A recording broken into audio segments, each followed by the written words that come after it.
Herkese merhabalar, kanalıma hoş geldiniz. Bugün sizlerle harika bir tahinli tart yapacağız. Hem alt malzemesi tahinden oluşacak tart kısmı hem de puding kısmı tahin olacak. Çok lezzetli bir tarif oldu. Beğeneceğinize eminim. Denerseniz eğer yorumlarınızı benimle paylaşmayı unutmayın. Ve videoların devamı için kanalıma abone olmayı unutmayın lütfen. Haydi bakalım şimdi hemen tarife geçelim.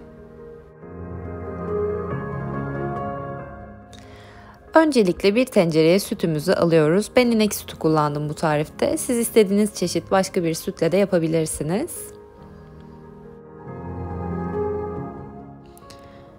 Bir tane yumurta ekliyorum. Bu tarifin kıvam alması için önemli bir aşama. Onun için mümkünse yumurtayı eklemenizi tavsiye ederim. Eğer yumurta eklemeyecekseniz yulaf ununu biraz artırabilirsiniz. Un çeşidi olarak da yulaf unu olması önemli. Çünkü yulaf kendiliğinden durdukça yoğunlaşan bir kıvama sahip. Daha küçük miktarlarla daha yoğun pudingler elde edebiliyoruz. Ben bu tarifte sadece dolu bir tatlı kaşığı kadar yulaf unu kullandım. Bu miktarlar pudingin istediğim kıvama gelmesini sağlıyor.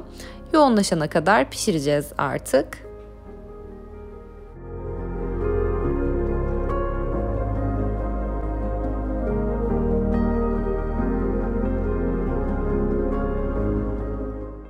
Evet, pudingimiz pişti. Böyle daha sıvı bir kıvam olacak ilk piştiği anda.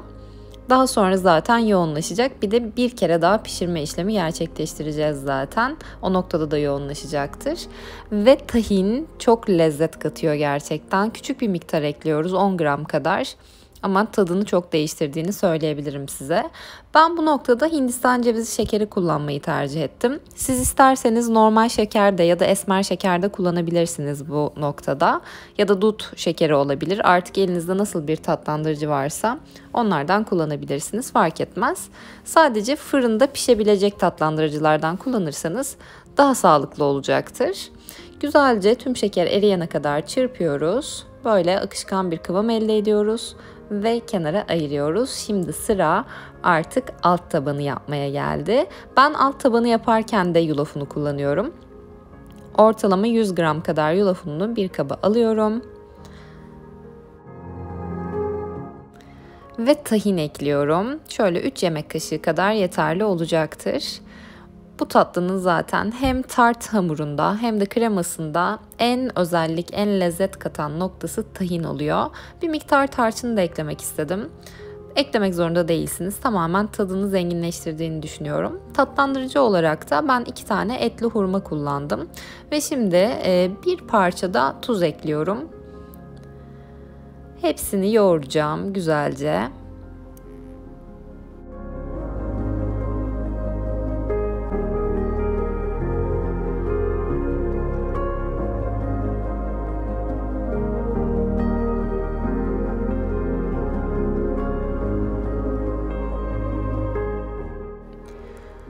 En son ıslak kum kıvamına geldiğinde hamuru kenara ayırıyorum. İçinden 2 yemek kaşığı kadar en üstüne serpmek için ayıracağım. Geri kalanının içine yavaş yavaş su ekleyerek yoğurmaya devam edeceğim. Su eklerken tamamen kıvama göre kendiniz karar verin.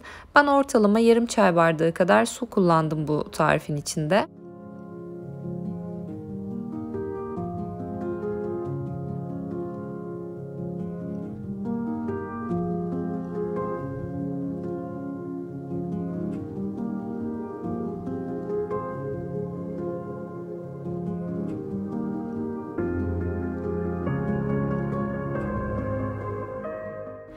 Hamurumuz şekil alacak kıvama geldikten sonra böyle artık bir tart kalıbının üzerinde şekillendirmeye başlıyorum. Elimi kullanacağım bu işlemi yaparken de ya da bir bardak arkasıyla da yapabilirsiniz. Nasıl rahat olacaksa. Eğer şekil almıyorsa elinizi hafif ıslatarak da bu şekli vermeye çalışabilirsiniz. Birazcık zaman alacak bu aşama ama sonuca kesinlikle değecek çünkü harika bir şey ortaya çıktı. Siz bana güvenin ve bu tarifimi yapın arkadaşlar. Üzerine pudingimizi döküyoruz.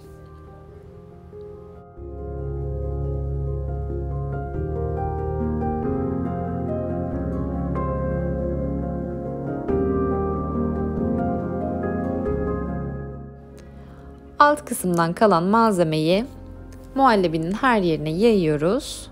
Hiç açık yer kalmayacak şekilde dağıtmaya çalışıyoruz.